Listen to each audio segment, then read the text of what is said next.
किया जा रहा है। कार्यक्रम में शामिल होने के लिए सीएम अशोक गहलोत, सुखजिंदर सिंह रंधावा सहित कई मंत्री शामिल होंगे। न्यूज 18 से खास बातचीत में रामेश्वर डूडी ने कहा कि सीएम गहलोत सम्मेलन को संबोधित करेंगे। वहीं बीजेपी नेता को टिकट देने के वायरल वीडियो पर डूडी ने कहा कि वीडियो एडिट किया हुआ है। इसके अलावा उन्होंने कई और मुद्दों पर हमारे संवाददाता मनीष दाधीच से बातचीत की। आप भी सुनिए। सीएम साहब आ रहे हैं, किसान सम्मेलन बड़ी तादाद में आयोजित किया जा रहा है और एक तरह से आपका शक्ति प्रदर्शन बतौर देखा जा रहा है। देखो, मेरा कोई शक्ति प्रदर्शन नहीं है, उसमें हमेशा मैं प्रोग्राम करता आया हूँ। आपने देखा 2018 के अंदर राहुल गांधी जी की यहाँ एक रैली, एक सभा करी थी, उसमें करीब 10 लाख लोग थे। एक बहुत बड़ी राजस्थान, हिंदुस्तान के अंदर उस रैली ने मिसाल कायम करी थी। आज हमारा विशाल किसान सम्मेलन है। हमने टाइटल विशाल किसान सम्मेलन का दिया है। आज लाखों की तादाद में हमारे इस नौका क्षेत्र के लाखों की तादाद में हमारे गांव के ग्रामीण, शहर और कस्बे के लोग आएंगे। इसमें सम्मेलन के अंदर हमारे प्रदेश के मुख्यमंत्री अशोक गहलोत जी, हमारे कांग्रेस के एआईसीसी के प्रभारी रंधावा जी और प्रदेश कांग्रेस कमेटी के अध्यक्ष डोटासरा जी और हरियाणा के पूर्व मुख्यमंत्री भूपेंद्र सिंह जी हुड्डा जी और हमारे सभी समस्त मंत्रीगण, हमारे एमएलएज, हमारे बोर्ड, आयोग, निगम के अध्यक्षगण और राजस्थान के वरिष्ठ नेतागण इस सम्मेलन के अंदर भाग लेंगे। आज जिस तरीके से आप रेला देख रहे हो, यहाँ के लोग 8 बजे से स्टार्ट हो गए थे। प्रोग्राम 11 बजे का था और 8 बजे से लोग स्टार्ट हो गए। सड़कें भरी पड़ी है और लाखों की तादाद में आएंगे। और मैं समझता हूँ कि इस इलाके की जो व्यापक समस्याएं, चाहे किसान की बात करो, चाहे हमारे प्रदेश के जवान की बात करो, चाहे हमारे बिजली की, पानी की, शिक्षा की, चिकित्सा की बात करो, जो हमारे इस इलाके की समस्याएं हैं और बीकानेर जिले की जो बहुत लंबे समय से व्याप्त समस्याएं हैं, उन समस्याओं के निराकरण के लिए समय रहते हमारे मुख्यमंत्री जी आ रहे हैं और मुख्यमंत्री समय रहते उनका निराकरण भी करेंगे। ये थे हमारे साथ में कांग्रेस के रामेश्वर डूडी, जिनका कहना है कि गोविंद राम मेघवाल से उनकी कोई अदावत नहीं है और निश्चित तौर पर जो आज किसान सम्मेलन आयोजित किया जा रहा है उसमें सीएम गहलोत के अलावा पीसीसी चीफ और कांग्रेस के प्रभारी रंधावा जी, उनकी भी शिरकत रहेगी। बीकानेर से न्यूज 18 के लिए मैं मनीष दाधीच।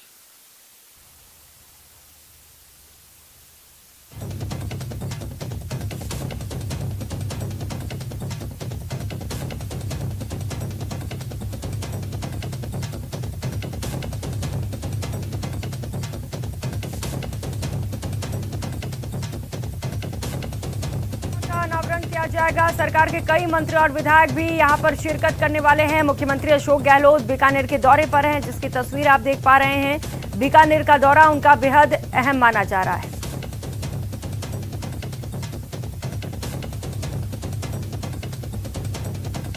तो तस्वीर आप देख पा रहे हैं, बीकानेर के दौरे पर इस वक्त मुख्यमंत्री अशोक गहलोत हैं।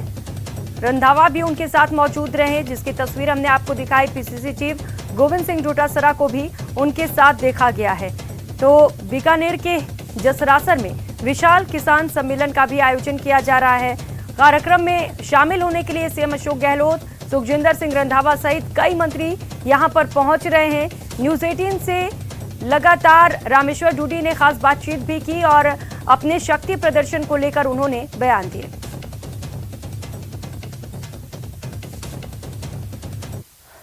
रुक लेते हैं अगली खबर का। जयपुर से खबर है, जहां पर युवक ने सुसाइड कर लिया। ब्रह्मपुरी इलाके में युवक ने आत्महत्या की है। 22 साल के युवक ने घर पर फंदा लगाकर जान दे दी। युवक के पास से सुसाइड नोट भी मिला है। नोट में लिखा है, मेरी मौत की जिम्मेदारी कंपनी की है। कंपनी संचालक पर परेशान करने का आरोप लगाया है। 2 महीने की सैलरी न देने का भी आरोप लगा है। एसएमएस अस्पताल की मोर्चरी में फिलहाल शव रखा गया है। तो सुसाइड नोट आपको दिखा रहे हैं, जहां पर कंपनी पर बड़ा इल्जाम लगाया गया है। प्रताड़ना का आरोप लगाते हुए यहां पर सुसाइड किया गया है और इसे लेकर अब पुलिस तफ्तीश में जुटी है। और धौलपुर से खबर है, जहां पर हत्या के केस में फांसी की सजा दी गई है। दोषी कीर्ति राम को फांसी की सजा सुनाई गई है। SC/ST कोर्ट ने ये फांसी की सजा सुनाई है। ये फैसला लिया गया है। कोर्ट ने दोषी पर 10 लाख रुपए का जुर्माना भी लगाया है। 2008 में 4 लोगों को गोली मारकर हत्या की गई थी। जिले में संभवतः फांसी का ये पहला मामला होगा। 3 आरोपी सजा काट रहे हैं। 7 जमानत के बाद से लगातार फरार हैं और जिले के बाड़ी सदर थाना इलाके में ये हत्याकांड हुआ था जिसमें आरोपी को फांसी की सजा सुनाई गई है। दोषी को ये बड़ी सजा सुनाई गई है और शायद ऐसा पहली बार हुआ है जिले में जब किसी को फांसी की सजा दी गई हो। और अब बात सीकर की, जहां पर फतेहपुर जिला के बुजुर्ग महिला से गैंगरेप किया गया है और बहुचर्चित मामले में कोर्ट ने अपना फैसला सुना दिया है। कोर्ट ने एक दोषी को 25 साल के कारावास की सजा सुनाई है, जबकि दूसरे आरोपी की ट्रायल के दौरान ही मौत हो गई थी। आरोपियों ने न केवल बुजुर्ग महिला के साथ दुष्कर्म किया था, अश्लील वीडियो भी बनाया था। बुजुर्ग महिला अपनी दोहिती की शादी से लौट रही थी और इस दौरान उसे जीप में डालकर ले गए और बीहड़ में ले जाकर उसके साथ दुष्कर्म किया था। 56 वर्षीय महिला ने सदर थाना फतेहपुर में एक मुकदमा दुष्कर्म के बाबत करवाया था कि वह गांव के बस स्टैंड पर खड़ी थी तो दो व्यक्ति गाड़ी लेकर आए और उन्होंने महिला को जबरदस्ती गाड़ी में बिठाकर ले गए और भीड़ में जाकर उसके साथ दुष्कर्म किया, सामूहिक रूप से दुष्कर्म किया। इस संबंध में अभियोजन पक्ष ने 15 गवाह और 30 दस्तावेज पेश किए गए थे। माननीय अपर जिला एवं सेशन न्यायाधीश महोदय अमित कुमार ने अभियुक्त के अपराध को जघन्य अपराध मानते हुए 25 साल की कठोर कारावास की सजा सुनाई है और 1.5 लाख रुपए का अर्थदंड दंडित किया गया है। तो वहीं धौलपुर की SC/ST कोर्ट ने 4 लोगों की गोली मारकर हत्या करने के मामले में आरोपियों को फांसी की सजा सुनाई है। SC/ST कोर्ट के विशिष्ट लोक अभियोजक माहिर हसन रिजवी ने बताया कि 9 जुलाई 2008 को पीड़ित ने बाड़ी पुलिस थाने पर एक रिपोर्ट दर्ज कराई थी, जिसमें उसने बताया था कि उसके मनरेगा योजना से बन रही सड़क पर काम करने आए थे, तभी कुछ बदमाशों ने फायरिंग शुरू कर दी। इस दौरान 4 लोगों की मौके पर ही मौत हो गई। घटना के बाद पुलिस ने 11 आरोपियों को गिरफ्तार कर कोर्ट में पेश किया। मामले में न्यायाधीश ने आरोपियों को फांसी की सजा सुनाई है और 10 लाख के जुर्माने से दंडित किया है। मामले में 3 आरोपी जेल में सजा काट रहे हैं और 7 आरोपी जमानत के बाद से ही फरार चल रहे हैं।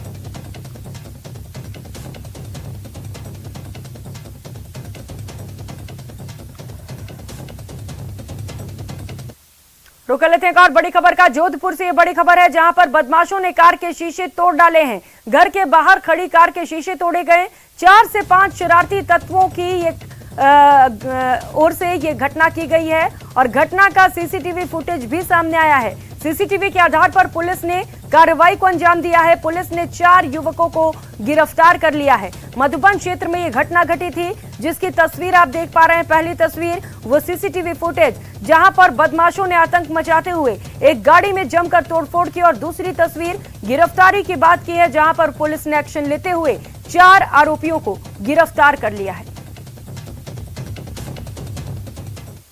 और अब बात कोटा की, जहां पर मुकुंदरा के घने जंगल में प्रेमी जोड़े का शव मिलने से सनसनी फैल गई। दोनों के शवों को जानवरों ने पूरी तरह से नोच डाला था। महिला के गर्दन के ऊपर का हिस्सा ही मौका स्थल पर मौजूद था, बाकी शरीर को जंगली जानवर पूरी तरह से नोच चुके थे। उसके शरीर के कुछ हिस्से आसपास बिखरे हुए थे।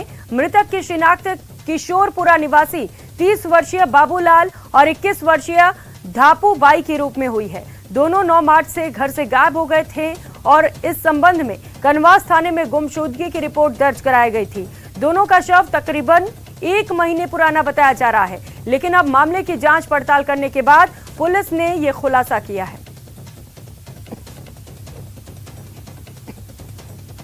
और इसमें 2 हैंगिंग हुई हुई डेड बॉडी मिली थी, 2 लटकी हुई डेड बॉडी मिली थी, जो लगभग 1 महीने पुरानी थी लगभग। तो उस टाइम पे उनका उतार के और छत विक्षत स्थिति में थी वो, और उनका पोस्टमार्टम वगैरह सारी चीज़ें कराएं। और ऐसा लगता है कि शायद ये हैंगिंग का है इशू, जो है सुसाइड का इशू लगता है, और बाकी जो भी डिफरेंट एंगल्स हैं हम उससे इसकी जांच कर रहे हैं। और जोधपुर से मिल रही बड़ी खबर का रुख कर लेते हैं। सूडान में फंसे हुए राजस्थानी वापस से राजस्थान लौट रहे हैं। सूडान संकट में 40 से अधिक राजस्थानी फंसे हुए थे। ओमेगा स्टील्स के लिए सभी काम करते हैं। अधिकांश लोग राजस्थानी एसोसिएशन और राजस्थानी फाउंडेशन के द्वारा वापस लाए गए हैं। पोर्ट सूडान से जिद्दा शहर पहुंचने के लिए लगातार एक के बाद एक दिल्ली लाया जा रहा है। सभी राजस्थानी दिल्ली पहुंचने के बाद राजस्थान के लिए रवाना किए जाएंगे। तो सूडान संकट को लेकर लगातार मुख्यमंत्री अशोक गहलोत भी इस पर नजर बनाए हुए हैं। हेल्पलाइन नंबर भी जारी किया गया और कोशिश की जा रही है कि जल्द से जल्द राजस्थानियों को वापस लाया जा सके। और अब बात भीनमाल की, जहां पर 25 दिनों से भीनमाल को जिला बनाने की मांग को लेकर धरना जारी है और ये प्रदर्शन अब खत्म हो चुका है। जन अभाव अभियोग निराकरण समिति के चेयरमैन पुखराज पराशर के आश्वासन के बाद धरना प्रदर्शन को स्थगित किया गया है। कुछ दिनों बाद धरने का एक प्रतिनिधिमंडल जयपुर जाएगा और उसके बाद मुख्यमंत्री से मुलाकात की जाएगी। उसके बाद आगे के प्रदर्शन को लेकर आगे की रणनीति तय की जाएगी।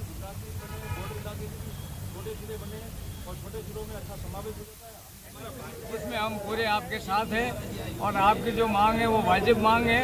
और आप अभी अगर हमारी कुछ बातें समझते हैं तो आप थोड़े टाइम के लिए स्थगित करो और 10-15 दिन के बाद वापस आप जयपुर आइए और आने के बाद वहाँ से मुख्यमंत्री से भी आपको मिलाएंगे और एक अच्छी सौहार्दपूर्ण वार्ता होगी। उसके अंदर कोई न कोई एक अच्छा हल आपका निकलेगा। कि हम तन मन धन से भीनमाल वाले लोगों के साथ हैं और हम पूरी सीएम साहब के साथ पैरवी करेंगे कि आपका जिला बनाया जाए जल्द से जल्द। और हमें पूरा आश्वासन दिया है कि 5-7 दिन के बाद आप जयपुर में नगरवासी भीनमाल, बागोड़ा, जसवंतपुरा, रानीवाड़ा से आओ और फिर से हम आपको मिलवाएंगे। और हम आपको पूरा आश्वासन देते हैं कि आपको जिला बनाया जाए भीनमाल।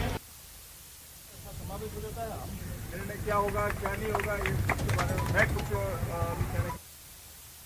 रुक लेते हैं बड़ी खबर का। भरतपुर से बड़ी खबर सामने आ रही है। शिक्षा विभाग के एक पेंशनर ने आत्महत्या कर ली है। मौके से सुसाइड नोट भी मिला है। सुसाइड नोट से कई अहम सुराग मिले हैं। शिक्षा विभाग के कई अधिकारियों पर गंभीर आरोप लगाए गए हैं। पुलिस फिलहाल पूरे मामले को लेकर जांच पड़ताल कर रही है। कुमेर थाना इलाके का ये पूरा मामला है, जहां पर एक शख्स ने आत्महत्या की और इसके बाद सुसाइड नोट छोड़ते हुए यहां पर कई लोगों पर बड़े आरोप लगाए गए हैं। भरतपुर से ये बड़ी खबर है। शिक्षा विभाग के एक पेंशनर ने आत्महत्या की है। सुसाइड नोट बरामद हुआ है और इसमें कई अहम सुराग मिलने की बात सामने आ रही है। शिक्षा विभाग के कई अधिकारियों पर गंभीर आरोप लगाए गए हैं। सहयोगी दीपक हमारे साथ जुड़ चुके हैं। दीपक, कई अधिकारियों के नाम सामने आ रहे हैं शिक्षा विभाग से, क्या आरोप लगे हैं, किस वजह से आत्महत्या की गई, पूरी जानकारी दीजिएगा। देखिए प्रियंका, शिक्षा विभाग के एक पेंशनर ने आत्महत्या की है और एक सुसाइड नोट भी मौके से मिला है, जिसमें शिक्षा विभाग के जो अधिकारी हैं, कर्मचारी हैं, उन पर गंभीर आरोप लगे हैं। उस सुसाइड नोट में लिखा है कि उनका एक अवकाश का कोई प्रकरण चल रहा था जिसमें उन्हें परेशान किया जा रहा था। लगातार वो परेशान थे और उसी से आहत होकर के उन्होंने आत्महत्या की है। और सुसाइड नोट के बाद अब पुलिस पूरे मामले की जांच कर रही है। पुलिस ने सुसाइड नोट अपने कब्जे में लिया है और सुसाइड नोट के आधार पर अब पूरे मामले की जांच की जा रही है। जो मृतक की डेड बॉडी है उसे मोर्चरी में रखवाया है और परिजनों की मौजूदगी में पोस्टमार्टम की जो कार्रवाई है वो की जा रही है। लेकिन कहीं ना कहीं देखो, इस तरह से सुसाइड नोट मिला है तो शिक्षा विभाग पर बड़े सवाल खड़े होते हैं कि जब अपने ही कर्मचारी को इस तरह से परेशान किया जा रहा था। और सबसे बड़ी बात यह है कि जो पेंशनर है वो कई बार बड़े अधिकारियों की जनसुनवाई में भी अपनी समस्या लेकर के गया है, चाहे वो जिला कलेक्ट्रेट की बात हो, चाहे वो संभागीय आयुक्त की बात हो। जिस अधिकारी ने जनसुनवाई की है उसमें वो अपनी समस्या लेकर के गया है, लेकिन कहीं ना कहीं उससे शिक्षा विभाग के जो अधिकारी है उसकी समस्या पर ध्यान नहीं दे रहे थे और उसी के कारण उसने ये कदम उठाया पर। और यही वजह है कि परेशान होकर पेंशनर ने खुदकुशी कर ली है। लेकिन जिन अधिकारियों की वजह से उन्होंने आत्महत्या की है उन पर सख्त कार्रवाई किए जाने की भी जरूरत है। बहुत शुक्रिया आपका इन तमाम जानकारियों के लिए। इस बुलेटिन में फिलहाल इतना ही, लेकिन खबरों का सिलसिला लगातार जारी है। आप बने रहिए हमारे साथ। नमस्कार।